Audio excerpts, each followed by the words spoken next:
Hello YouTubers, I'm Justin, and today on Dash and Run we're going to be having a look at the Fujifilm Instax Mini 90 Neo Classic camera. Now that is a mouthful in itself to say. Now this camera does have a more retro style look about it, and it has a lot more features than the other Instamatic cameras. So first of all, what I'm going to do is just show you what you actually get in the box. Then we'll have a look at the camera and some of the features, and then at the end I'll just give you a wrap up of what I think this camera's like. Okay, let's open the box and see what we actually get in it. Right, this is everything in the box. You get the camera, strap, battery, charger, manuals, and little add-on attachments for the actual strap to attach to the camera. So that's everything you get in the box. So now let's actually have a look at the camera itself. Anyway, as you can see, I'm just comparing the two different models here. We've got the Instax Mini 8 here, comparing it to the Instax Mini 90 now. And you can see that the 8 is slightly bigger and is definitely more plasticky in build and has less features on it.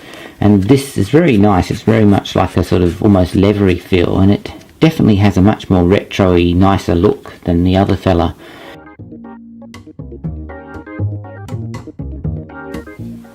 Right, let's have a look at this actual camera now.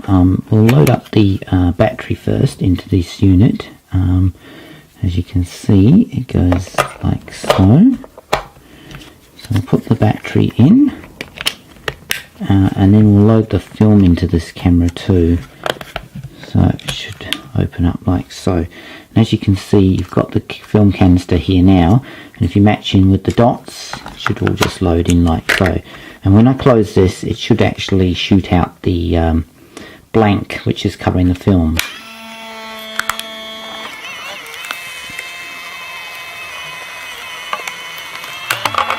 So that's just the blank coming out. Right, we've finally got the battery in and we've loaded the film. So let's switch this camera on.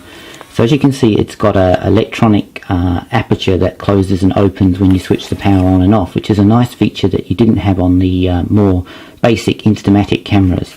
Now turning around to the back, you've got your LCD screen, and when you switch it on, that will light up and it will show you we've got 10 shots because we've got a full film. And as you can see, it's got a battery indicator, which is nice. And then you've got a few of these different settings along here, which you've got for macro, brightness shots, timer, you've got a flash control, so you can adjust the flash for red eye or normal flash, or even turn it off, which is something that the other camera didn't have, or any of the previous Instamatic cameras had. Then you've got a mode thing, which will give you some different settings from landscape to portrait modes, party modes. But you've also got a couple of other nice features like long exposure and double exposure, which allows you to take two images and produce one image out of the two. So there's some really nice features on there. You can also control the mode, which you click here on the front with the dial on the back, so you can adjust it when it's mounted on a tripod, which is also another feature that it has, which is a tripod mount. Okay, so now let's have a look at some photos I've taken with this camera, and I'll give you my wrap up at the end. Well, as you can see here, I've got a collection of photos I've taken. I've taken a couple of normal type photos, and then I've taken some at the back here playing around with the double exposure feature. Now, I'm not really an expert when it comes to taking double exposure shots, and these are pretty average, but you can seem to achieve a lot with this camera, and it's definitely got a lot more creative control than you had on the other kind of Instamatic cameras out there.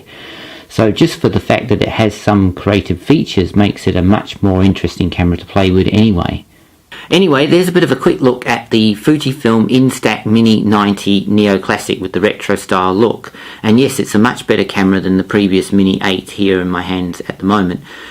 Just the fact that you've got a whole host of extra features like double exposure, long exposure, you've got a tripod mount, the fact you can turn the flash off now, you've got a timer, and you've got two shutter releases, just makes this whole thing a much more better upgrade from this model to this model.